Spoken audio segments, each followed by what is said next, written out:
आज इस कक्षा में हम लोग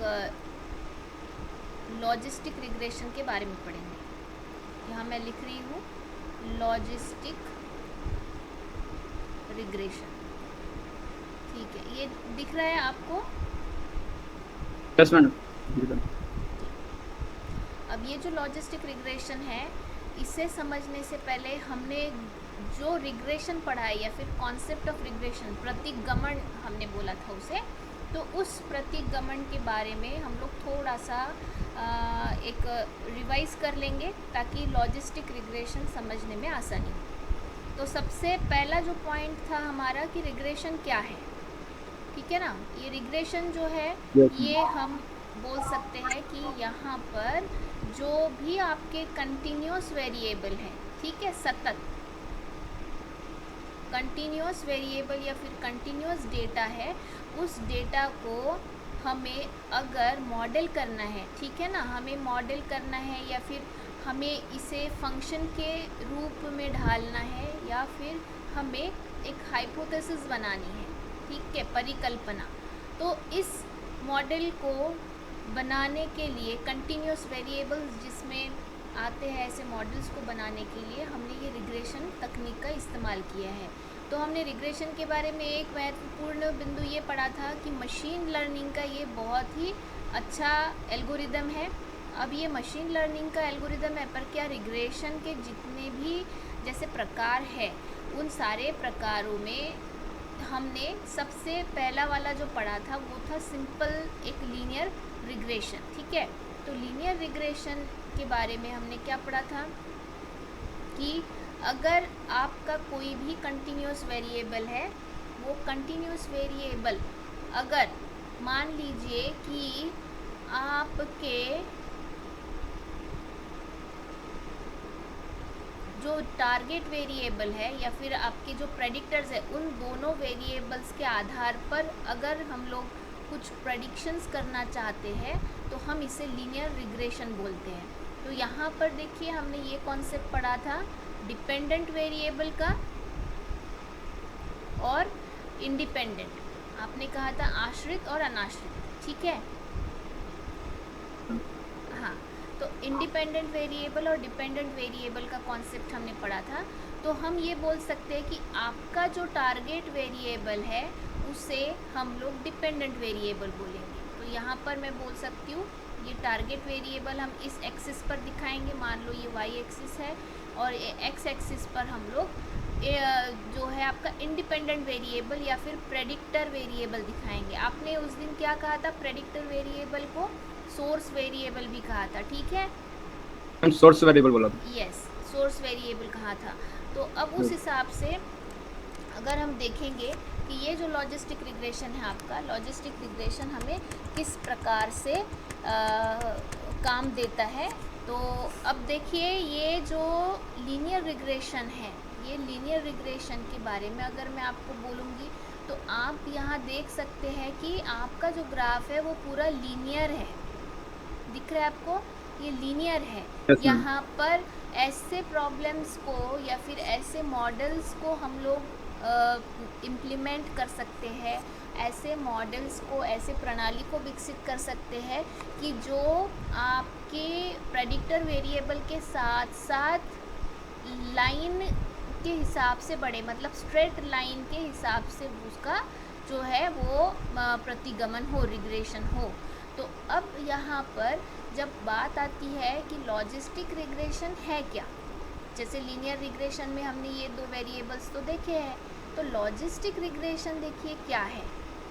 लॉजिस्टिक रिग्रेशन क्या है, तो लॉजिस्टिक रिग्रेशन में हमने क्या हमें देखना ये है कि देखिए बहुत सारे प्रॉब्लम्स हमारे पास ऐसे रहते हैं जिनका हमारे जिनके जो वेरिएबल्स हैं, बोली कि वेरिएबल्स, वो वेरिएबल्स स्ट्रेट लाइन में या फिर लीनियर नेचर के नहीं रहते हैं। जैसे कि लीनियर रिग्रेशन में हमने ये देखा था कि लीनियरिटी एक तो पॉजिटिव रह सकती है आपकी इस तरीके से, या फिर आपकी निगेटिव रह सकती है इस तरीके से, मतलब आपका जो x है उसके साथ में आपका यहाँ पर y बढ़ रहा है।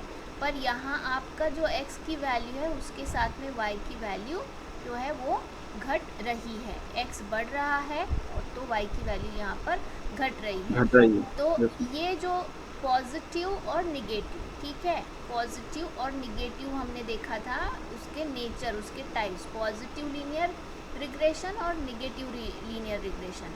अब हम लोग इसके बारे में बात करते हैं लॉजिस्टिक रिग्रेशन के बारे में। तो देखिए लॉजिस्टिक रिग्रेशन के बारे में अगर मैं बात करती हूँ तो मुझे बताइए कि क्या दुनिया में केवल और केवल ऐसे ही प्रॉब्लम्स है, ऐसे ही समस्या है जो कि लीनियर है? अब ऐसे भी तो समस्या हो सकती है जो कि लीनियर ना हो सकता है कि आपका ये जो कर्व है इस तरीके से कोई समस्या फिट हो सकती है, आपका हो सकता है कि ये इस तरीके से फिट हो सकती है। अब और भी एक चीज़ है कि इस तरीके से फिट हो सकती है, ठीक है। तो जो प्रॉब्लम्स लीनियरली हम लोग बोल सकते हैं, हम लीनियरली उसको मॉडल नहीं कर सकते, तो उसको मॉडल करने के लिए हमने क्या करना है, लॉजिस्टिक रिग्रेशन का जो है वो अभ्यास करना है। तो अब ये देखिए लॉजिस्टिक रिग्रेशन में जैसे कि हमने बहुत पहले भी पढ़ा था कि लॉजिस्टिक रिग्रेशन जो होता है वो बेसिकली उसका जो नाम है उसमें ही लॉग है, लॉजिट है, तो इस वजह से उसका नाम लॉजिस्टिक रिग्रेशन दिया गया है। तब अब ये जो लॉजिस्टिक रिग्रेशन है इसके बारे में अगर हम लोग और जानेंगे तो बेसिकली क्या है, एक लॉजिस्टिक रिग्रेशन, हम जैसे रिग्रेशन तो उसे बोल ही सकते हैं, पर बहुत बार क्या हो रहा है यहाँ पर कि लॉजिस्टिक रिग्रेशन हमारे लिए एक डिसीजन बाउंड्री भी तैयार कर रहा है। लॉजिस्टिक रिग्रेशन हमारे लिए डिसीजन बाउंड्री तैयार कर रहा है। डिसीजन बाउंड्री के बारे में कल मैंने बताया था। तो डिसीजन बाउंड्री किस तरीके से है, देखिए यहाँ पर ये जो है ये आपका कर्व है, ये आपका लीनियर नेचर का नहीं है, ठीक है।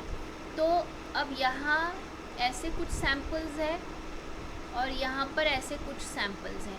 तो ये जो कर्व है, ये कर्व इनको सेपरेट कर रहा है, ठीक है, ये कर्व इनको दोनों को सेपरेट कर रहा है। तो मैं ये बोल सकती हूँ कि लॉजिस्टिक रिग्रेशन जो है वो आपका एक तरीके से रिग्रेशन के अलावे इसे हम क्लासिफायर भी बोल सकते हैं, क्लासिफिकेशन के भी काम आ सकता है, ठीक है। तो लॉजिस्टिक रिग्रेशन में हम अभी जो देखने वाले हैं वो इस प्रकार है कि उससे हम लोग पढ़ेंगे एक तरीके से फॉर्मूले के आधार पर, ठीक है। तो ये जो फॉर्मूला है आपका, ये फॉर्मूला हमें बनाना है, देखिए मैं यहाँ लिख रही हूँ लॉजिस्टिक रिग्रेशन का फॉर्मूला। तो लॉजिस्टिक रिग्रेशन का फॉर्मूले को हम बोलते हैं सिग्मॉइड फंक्शन, सिग्मॉइड फंक्शन। तो सिग्मॉइड फंक्शन को ये करने के लिए हमें क्या करना है, सिग्मॉइड फंक्शन हमारा e raise to the power x plus 1 plus e raise to the power x, इस तरीके का ये सिग्मॉइड फंक्शन है। तो ये सिग्मॉइड फंक्शन को अगर हम लोगों ने प्लॉट कर दिया, यहाँ पर हमने इसे बता दिया, तो सिग्मॉइड फंक्शन पता है किस तरीके से प्लॉट होगा। सिग्मॉइड फंक्शन आपका होगा, देखिए मैं यहाँ लिख रही हूँ, ये मैंने किया है और यहाँ पर मेरा 1 है और यहाँ मेरा 0 है। तो आपका जो सिग्मॉइड फंक्शन है वो आपका प्लॉट होगा इस तरीके से,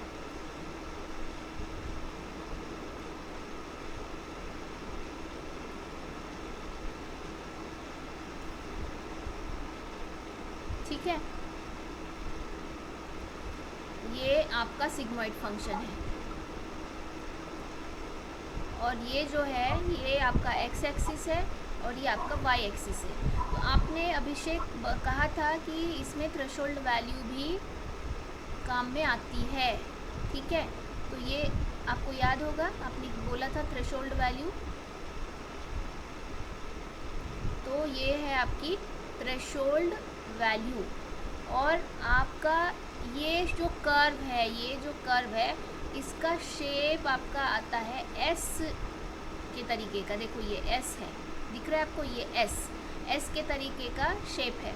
अब यहाँ पर अगर मैं बोलती हूँ कि वैल्यू क्या है y की, तो y की वैल्यू यहाँ पर क्या है 0.5। अगर मैं यहाँ बोलती हूँ यहाँ पर y की वैल्यू क्या है 0.8, यहाँ पर हाँ यहाँ पर 1। अब मैं यहाँ अगर बोलती हूँ तो समझ लीजिए ये 0.3 कुछ हो गया, ठीक है। तो इसका ओरिएंटेशन आपको समझना ज़रूरी है। ये जो कर्व है एस शेप का कर्व है, इसे एस शेप का कर्व बोला गया है क्योंकि जब जब हम लोग वैल्यूज़ प्लॉट करते हैं इस सिग्मॉइड फंक्शन के आधार पर, तो हमें ये एस शेप का कर्व मिलता है। तो आपका एक्स यहाँ पर क्या है, आपका प्रेडिक्टर वेरिएबल है, और वाई आपका टारगेट वेरिएबल है जो कि डिपेंडेंट है। हाँ, तो ये आपका है लॉजिस्टिक रिग्रेशन। अब देखो आप आराम से समझ पाएंगे कि इसमें और इसमें क्या अंतर है। ये जो लीनियर रिग्रेशन है, लाइन इस तरीके की आती है या फिर आपकी लाइन इस तरीके की आती है, पर आपका जो लॉजिस्टिक रिग्रेशन है उसमें लाइन आपकी कैसे आएगी, एस शेप में आएगी, ठीक है। Yes ma'am. Yes, S shape में ये आएगी। तो मैं यहाँ पर एक फाइल ओपन करती हूँ जिससे आपको और भी आसानी हो समझने में।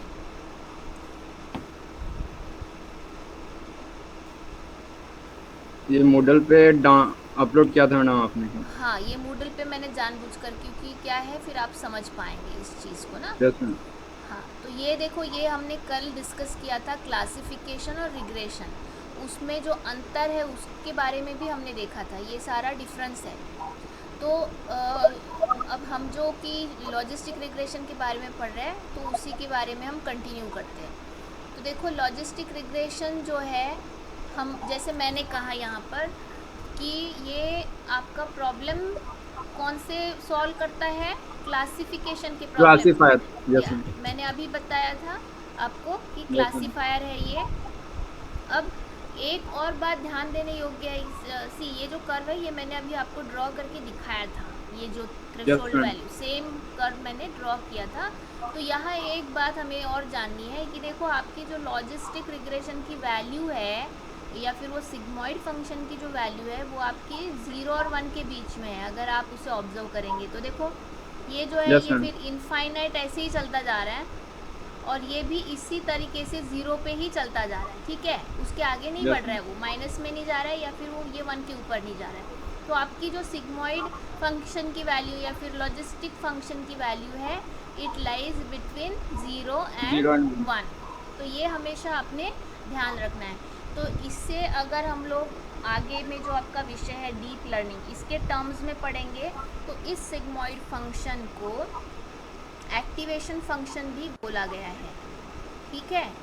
एक्टिवेशन फंक्शन, हाँ। तो एक्टिवेशन फंक्शन जो हम कहते हैं, तो बहुत सारे फंक्शंस और भी है, पर फिर भी अभी लॉजिस्टिक रिग्रेशन के हिसाब से हमें सिग्मॉइड फंक्शन के बारे में ही देखना है। तो ये आपका सिग्मॉइड फंक्शन है। तो ये नीचे वाला जो एक और ग्राफ है जिसमें कंपैरिजन बताया गया है, देख लीजिए। ये जो आप देख सकते हैं यहाँ पर, ये आपकी लीनियर रिग्रेशन की वैल्यू है। हाँ, ये आप देख सकते हैं क्या इसे, ये छोटा है ये ज़रा देखिए। मैडम देखा था कल, आपने पढ़ने के लिए बोला था तो रीड किया था। Very good, very good. तो यही मटेरियल है। ये जो लीनियर रिग्रेशन की जो वैल्यू है या फिर उसका जो ग्राफ है, ये देखिए ये किस तरीके से जा रहा है, ये एकदम से स्ट्रेट जा रहा है, ठीक है। और आपका ये जो लॉजिस्टिक रिग्रेशन का है, लॉजिस्टिक रिग्रेशन का मॉडल आपका ये ऐसे कर्व में जा रहा है, इस तरीके से जा रहा है। तो दोनों में आपको अंतर करना ज़रूरी है, ठीक है। तो हम जैसे कि मैंने अभी पहले बताया कि ये सिग्मॉइडल फंक्शन है। तो ये जो सिग्मॉइडल फंक्शन लॉजिस्टिक रिग्रेशन में काम में आने वाला फंक्शन है, और उसकी जो वैल्यू है वो 0 से 1 में के बीच में रहती है, ठीक है। यहाँ पर मैंने कहा कि मैथमेटिकल फंक्शन है, 0 to 1 के रेंज में है। और यहाँ पे देखिए इसका जो कर्व है ये कैसा है, एस फॉर्म एस में कर है। दो। हाँ, ये भी मैंने यस मैम। बता दिया है। अब यहाँ पे जो वैल्यू है या फिर ये जो प्रोबेबिलिटी है या फिर वो जो कोई भी थ्रेशोल्ड होगी या फिर कोई भी वैल्यू आउटकम के रूप में या फिर टारगेट वेरिएबल के रूप में आएगी, वो 0 और 1 के बीच में ही रहने वाली है, ये पक्की बात है। Yes ma'am. ठीक है, तो जैसे कि मान लीजिए ये जैसे हमने यहाँ पर थ्रेशोल्ड दिखाया था पहली वाली डायग्राम में, तो अगर मैं यहाँ पर थ्रेशोल्ड दिखाती हूँ तो थ्रेशोल्ड से ये पता चलता है कि बिलो थ्रेशोल्ड, जैसे मान लीजिए आपकी 0.5 थ्रेशोल्ड है, तो बिलो थ्रेशोल्ड अगर है तो वैल्यू 0.5 से कम होनी है। कम होगी। यस ठीक है, मैम। जो भी वैल्यू है आपकी, वैल्यू मतलब आपके टारगेट वेरिएबल की या फिर डिपेंडेंट वेरिएबल की, डिपेंडेंट यस मैम। वेरिएबल की वैल्यू कम होनी है। और अगर ये थ्रेशोल्ड के ऊपर जाता है तो 0.5 से ज़्यादा होनी वैल्यू है, ज़्यादा होने वैल्यू वाली। ज़्यादा होनी है। ये सिंपल है समझने के लिए। Yes ma'am. हाँ, तो यहाँ पर जो कि ग्राफ से बताया गया लॉजिस्टिक रिग्रेशन वाला, तो थोड़ा सा हम लोग इसमें और एक चर्चा, जनरल चर्चा करेंगे कि ये जो क्लासिफिकेशन है ये तो बता दिया था मैंने कल। अगर आपको कुछ डाउट भी आता है ना उसमें, तो फिर यस मैम। आप मुझे कभी भी पूछ सकते हैं। तो यहाँ देखिए हमने कुछ रिग्रेशन के एल्गोरिदम्स के बारे में लिस्ट आउट किया है। तो पिछली कक्षा में पढ़ा था मैडम हम लोग ने ये रिग्रेशन हाँ एल्गोरिदम और हाँ क्लासिफिकेशन एल्गोरिदम। हाँ, तो ये पिछले बार भी हमने पढ़ा ही था वैसे, पर यस इस मैम। बार मैंने बहुत अच्छे से उसका डिफ्रेंसिएशन करके रखा हुआ है। ठीक है, तो यहाँ पर कल बहुत अच्छे से समझाया भी था। तो रिग्रेशन के एल्गोरिदम्स के जो प्रकार है, ये आपके सिंपल रिग्रेशन, फिर multiple yes ma'am. Linear regression. Simple क्या होता है, जिसमें कि मैम हाँ बताइए। एक ही इंडिपेंडेंट वेरिएबल पे हाँ प्रेडिक्ट किया जाता है, हाँ, और मल्टीपल में दो से ज़्यादा इंडिपेंडेंट वेरिएबल पे प्रेडिक्शन किया किया जाता है। जाता है। ठीक है, और पॉलिनोमियल रिग्रेशन में मैम पॉलिनोमियल का तो उसमें दिखा नहीं मुझे। हाँ दिखा नहीं है, पॉलिनोमियल का दिखा नहीं है, और क्योंकि वो अभ्यास में नहीं है। आपने पॉलिनोमियल देखिए, आपने पॉलिनोमियल पढ़ा होगा। मैथमेटिकल। हाँ, यस मैम। ये देखो x a x square x plus plus b y. Yes ma'am. B y plus c, इस तरीके से। तो पॉलिनोमियल मतलब ये यहाँ पर मल्टीपल वैल्यूज़ हैं, ठीक है, एक्स और यस वाई। मैम।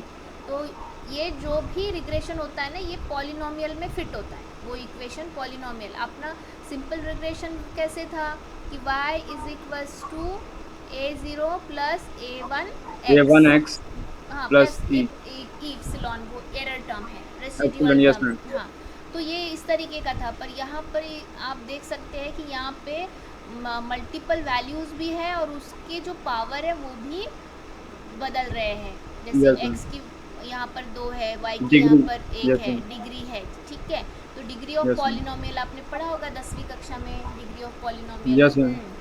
यस तो मैम। ये इक्वेशन यहाँ आता है पॉलिनोमियल का, और इसका जो ग्राफ है वो भी इसी तरीके से बनता है। पॉलिनोमियल इस तरीके से आएगा, कुछ इस पैराबोला जो तरीके, बनता है, एलिप्स बनता हाँ है। इस यस मैम। तरीके से आएगा, करेक्ट।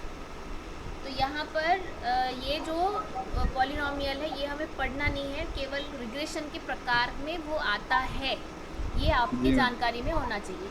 फिर उसके बाद में ना support vector regression, support vector regression को सपोर्ट वेक्टर मशीन भी बोलते हैं, SVM। ये इसे हमें पढ़ना है, इसी सत्र में पढ़ना है। ठीक है, यस मैम। डिसीजन ट्री हमने कंप्लीट कर लिया है। Yes ma'am. हाँ, डिसीजन ट्री जो होते हैं दो प्रकार के होते हैं, क्लासिफिकेशन और क्लासिफिकेशन रिग्रेशन। रिग्रेशन। अगर मान लीजिए कि हम लोग कंटिन्यूस वेरिएबल को लेके डिसीजन ट्री ड्रॉ करते हैं तो हम बोलेंगे कि वो रिग्रेशन है। रिग्रेशन है। और अगर हम लोग कैटेगरी हाँ, तो हम लोग बोलेंगे क्लासिफिकेशन। हाँ, रिग्रेशन ट्री क्लासिफिकेशन है। गुड। हाँ, तो अब काफ़ी चीज़ें आपको याद हो गई है अभिषेक। यस।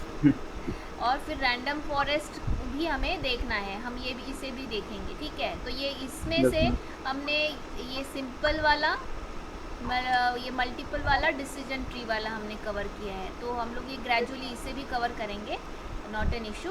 तो ये लॉजिस्टिक रिग्रेशन के बारे में अब आज के जो कक्षा है उसे लेकर आपको अगर कोई डाउट है तो आप उसको अभी समाधान हम कर सकते हैं। ठीक है, 2-3 चीज़ें हमें ध्यान में रखनी है इसके बारे में कि जैसे लॉजिस्टिक रिग्रेशन में सिग्मॉइड फंक्शन उपयोग में होता है, उसका रेंज 0 से 1 है। उसके बाद में उसे क्लासिफिकेशन के लिए ही उपयोग में लाया जाता है, लॉजिस्टिक रिग्रेशन को क्लासिफिकेशन प्रॉब्लम के लिए उपयोग में लाया जाता है। क्यों क्लासिफिकेशन के लिए? क्योंकि जैसे कि इसका शेप एस है, तो आप यहाँ बोल सकते कि ये एस के साइड में, ये वाले साइड में और ये वाले साइड में कौन से वेरिएबल्स है या फिर किस तरीके से वो डिवाइड हो रहे हैं।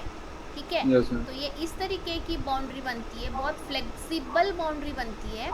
तो हमेशा एक ध्यान में ऐसे रखना है ना अभिषेक कि आपकी ये जो बाउंड्री है बेटा, ये बाउंड्री हमेशा कोई 100% सटीक नहीं रहती है, एक्यूरेट नहीं रहती है। अब ऐसा भी हो सकता है कि कुछ ये जो सैंपल है इस तरीके की, वो इस बाउंड्री के ऊपर भी हो और उससे बाउंड्री को पता ही ना चले कि ये कौन से क्लास में है, ये वाले ये वाले ओवरलैपिंग हो जाएगी। हाँ, ओवरलैपिंग हो जाएगी। ये भी हो सकता है, ज़रूरी नहीं है कि बाउंड्री के ऊपर ही नहीं, पर ये वाला जो सैंपल है वो यहाँ पे भी आ जाए। पर क्या है कि हमें ये चीज़ देखनी है कि ऐसी जो डिविजन्स है वो कम से कम हो। मतलब ऐसा है 90% आपके सैंपल्स इस के इस एरिया में आ रहे हैं और कुछ 5 या 10% सैंपल ही इधर आ रहे हैं। पर उल्टा नहीं होना चाहिए, उल्टा नहीं होना चाहिए कि मान लीजिए कि 50% का फ़र्क आ रहा है, 50% इधर और 50% उधर, तो कैसे होगा क्लासिफिकेशन? Yes ma'am. हाँ, तो हमें ये भी देखना है कि उसकी हम एरर कैसे मिनिमाइज़ करेंगे। तो हमने कल जो देखा था ना, लीनियर रिग्रेशन की एरर को हमने कैसे मिनिमाइज़ किया है, ये हमने देखा था। उस त्रुटि को हमने कैसे कम किया है, तो वो एक एल्गोरिदम था MSE, mean square error function. तो हाँ, वो नोट्स में दिया हुआ है। हाँ, तो ये जो फंक्शन है बहुत आसान सा फंक्शन है, आप पढ़ के भी आपको वो चीज़ समझ में आ जाएगी। कोई बहुत कठिन सी बात नहीं है, क्योंकि आप लोग पहले ही कंप्यूटर और टेक्नोलॉजी के हैं बच्चे, तो कोई इशू नहीं है। तो ये इस तरीके से ये है आपका लॉजिस्टिक रिग्रेशन। तो लॉजिस्टिक रिग्रेशन कहाँ कहाँ काम आएगा बताइए ज़रा। लॉजिस्टिक रिग्रेशन एक तो मैडम मेट्रोलॉजिकल डिपार्टमेंट में भी आ सकती है, इसका काम आ सकता है। हाँ, आ सकता है उसमें। और इसका ज़्यादातर यूज उसमें होता है, मतलब एयरफोर्स वाले या फिर एयरफोर्स वाले ही ज़्यादा करते हैं। अच्छा, मेट्रोलॉजिकल डिपार्टमेंट या फिर साइंटिस्ट लोग ज़्यादा करते हैं। कैसे करेंगे बताइए मैडम। इसमें जो रडार सिस्टम के थ्रू इन लोग पता करते हैं कि मौसम कैसा है, उसमें जो फाइटर प्लेन्स हैं वो मैडम वहाँ पे मतलब रह सकते हैं कि नहीं, मतलब उधर उनके लिए वो वेदर कंडीशन कैसा है ये प्रेडिक्ट करते हैं, और उनके अकॉर्डिंग उनको फिर बताते हैं कि आप इस जगह पे जाइए, आपको इधर लैंड करना है, यहाँ से टेक ऑफ करना है। हाँ, उसके अकॉर्डिंग ये पता करते हैं। ठीक है, अच्छी बात है। पर एक हमेशा ध्यान रखो कि लॉजिस्टिक रिग्रेशन कहाँ पर काम में आता है, जहाँ पर आपका मॉडल लीनियरिटी में फिट नहीं होता है। Yes ma'am. जहाँ पर लीनियरिटी में फिट नहीं होता है वहाँ पर आप अपना लॉजिस्टिक रिग्रेशन काम में ला सकते हैं। अब देखो, ज़रूरी नहीं कि लॉजिस्टिक रिग्रेशन ही वहाँ पर होता होगा, हो सकता है रैंडम फॉरेस्ट काम कर जाए, वहाँ पर सपोर्ट वेक्टर मशीन काम कर जाए, वहाँ पर आपका नेव-बेस्ड एल्गोरिदम काम कर जाए, वहाँ पर आपका के मीन्स क्लस्टरिंग काम कर जाए, KNN काम कर जाए। पता नहीं कितने सारे हमारे मशीन लर्निंग के एल्गोरिदम्स है जो कि हमने पिछले साल भी पढ़े हैं और अभी इस साल भी हम पढ़ ही रहे हैं। तो ये जो आपके जो वेरिएबल्स है, आपकी जो वेरिएबल्स का नेचर है, उस नेचर के आधार पर हमें मॉडल सिलेक्ट करना है, मॉडल हमें बनाना है। पर कब अच्छा मॉडल बनेगा, जब आप तकनीक भी सही से इस्तेमाल करेंगे। तो जैसे आपने कहा वेदर फोरकास्टिंग में वो काम में आ सकता है, तो हाँ, आ सकता है। और लॉजिस्टिक रिग्रेशन जैसे मार्केटिंग ट्रेंड में भी काम में आता है। Yes ma'am. हाँ, तो इसके जो प्रकार है, ये प्रकार मैंने यहाँ पर लिखे हुए हैं। ये प्रकार देखिए, बायनोमियल, मल्टीनोमियल और ऑर्डिनल। तो बायनोमियल में केवल और केवल दो प्रकार के वेरिएबल्स हैं, दो टाइप्स ऑफ डिपेंडेंट वेरिएबल। और यस जैसे मैम। कि हाँ, जैसे कि ये देखिए, पास या फेल। पास या फेल मतलब, अब ये मैं यहाँ ड्रॉ करती हूँ कि आपको ये जो है, यहाँ पर पास है और यहाँ पर फेल है। तो आपकी ये जो डिसीजन बाउंड्री है, इसने क्लासीफाई कर लिया कि पास वाले बच्चे कहाँ पर और फेल वाले बच्चे कहाँ पर। फिर मल्टीनोमियल है। मल्टीनोमियल में more than 3 possible dependent variable हमारे रह सकते हैं। ठीक है। पास, फेल और विथहेल्ड। हाँ, पास, फेल और विथेल्ड भी रह सकते हैं। तो पास, फेल और विथेल्ड के लिए हमें यहाँ पर क्या करना पड़ेगा, कहीं तो भी थ्रेशोल्ड वैल्यू कहीं तो भी काम में लानी पड़ेगी। ठीक है। Yes ma'am. तो इस थ्रेशोल्ड वैल्यू के आधार पर हम लोग उसका क्लासिफिकेशन इस तरीके से कर पाएंगे। फिर उसके बाद में आपका ऑर्डिनल है। ऑर्डिनल है। ऑर्डिनल में लो, मीडियम, हाई।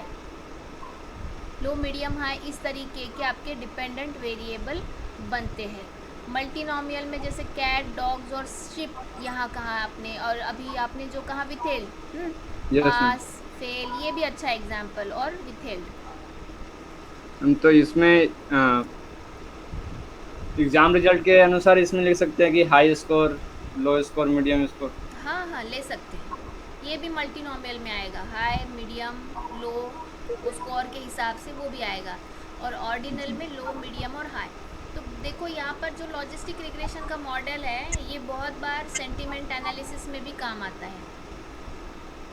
सेंटिमेंट एनालिसिस में काम आता है, क्योंकि क्या होता है, जैसे पॉजिटिव सेंटिमेंट होते हैं, यस मैम। निगेटिव होते हैं, और और न्यूट्रल भी न्यूट्रल होती है। न्यूट्रल भी होते हैं। तो ये जो सेंटिमेंट्स है, इसको डील करने के लिए हम लोग लॉजिस्टिक रिग्रेशन काम में ला सकते हैं। तो देखो क्या होता है यहाँ पर, पॉजिटिव, निगेटिव और न्यूट्रल में हम एक तो देखो थ्रेशोल्ड का काम ले सकते हैं। दूसरी एक बात और है कि यहाँ पर मान लो कि हमने इस तरीके का जो ग्राफ हमारा बन रहा है एस शेप, तो इसमें ये Yes, पॉजिटिव है और इसमें ये निगेटिव है, और इस लाइन पर जितने भी आ रहे हैं वो न्यूट्रल है। ठीक है। मतलब न yes मैम। लाइन के जो है, न लाइन के इस साइड में आ रहे हैं, न उस साइड में आ रहे हैं। तो क्या हो रहा है, ये सारे न्यूट्रल है। Yes ma'am. हाँ, इस तरीके से भी आप इस लॉजिस्टिक रिग्रेशन को मॉडल कर सकते हैं। ठीक है ना। Yes ma'am. मैडम जैसे ये सेंटिमेंट एनालिसिस में थर्ड वन इज न्यूट्रल है, न्यूट्रल सेंटिमेंट होता है। हम्म तो मैडम जैसे पॉजिटिव और निगेटिव, लेकिन जो बीच में जो हमारा ये बन रहा है लॉजिस्टिक का फंक्शन जो बन रहा है, हम्म सिग्मॉइड फंक्शन, हम्म वो तो क्लासीफायर का काम कर रहा है ना मैडम, जो हाँ बीच में हाँ हमारा हाँ हाँ, क्लासीफायर का काम कर रहा है वो क्लासिफिकेशन है। ये डिसीजन बाउंड्री है। देखो इसे, ये जो लाइन दिख रही है, हम इसे डिसीजन बाउंड्री बोलेंगे। तो यस मैम। डिसीजन बाउंड्री के एक साइड में एक क्लास और डिसीजन बाउंड्री के दूसरे साइड में दूसरा क्लास। पर अगर डिसीजन बाउंड्री पर ही आपकी वैल्यू आ रही है, तो क्या आप उसे कौन सा क्लास देंगे बेटा? पॉजिटिव देंगे या निगेटिव देंगे? देखो, ऑलमोस्ट तो आपको तो प्लॉट ही करना है ना। ये जो यस चीज़ मैम। है, ये आप प्लॉट ही कर रहे हैं। अब आपका जो यस मैम। डिस्टिंग्विश है, देखो यहाँ पर मान लो मैंने ये पॉजिटिव बोल दिया, यहाँ पर मैंने ये निगेटिव बोल दिया। ठीक है। पर ऐसे भी कुछ होंगे जो इस बाउंड्री के बीच में बीचों बीच प्लॉट होते होंगे, न ढंग के ये पॉजिटिव होंगे, न ढंग के निगेटिव होंगे। तो हम क्या यस कहेंगे, मैम। उस डेटा पॉइंट्स को या फिर उस सैम्पल्स को हम क्या कहेंगे, न्यूट्रल। न्यूट्रल। ठीक है। एक तो ये यस चीज़ मैम। है। फिर दूसरी और एक चीज़ इस तरीके से हम इसे मॉडल कर सकते हैं कि देखो, ये जो आपकी डिसीजन बाउंड्री है, ये जो आपका कर्व है एस शेप, तो आपने अगर थ्रेशोल्ड वैल्यू दे दी, तो आप बोल सकते हैं कि बिलो थ्रेशोल्ड वैल्यू आपकी पॉजिटिव है, एबो थ्रेशोल्ड वैल्यू निगेटिव है, निगेटिव। और जो थ्रेशोल्ड वैल्यू से करीब है या फिर मैच करते हैं वो न्यूट्रल है। न्यूट्रल। हाँ, तो ये यस इस मैम। तरीके के, तो आपको हर तरीके से जो बाउंड्री को या फिर आपको उस मॉडल को बराबर से विकसित करते आना चाहिए। तो ये कैसे होगा, क्या होगा, तो धीरे धीरे तो आप पढ़ेंगे। जैसे आपने अभी कहा कि ये इस तरीके से वेदर फोरकास्टिंग में काम आता है, साथ ही में मैंने कहा मार्केटिंग में काम आता है, सेंटिमेंट एनालिसिस में काम आता है। मतलब एनएलपी को लेकर मैं बता रही हूँ, सेंटिमेंट यस मैम। एनालिसिस में वो काम में आता है। ठीक है, तो अब यहाँ पर हमने इस लॉजिस्टिक रिग्रेशन के बारे में आज पढ़ा। Yes ma'am.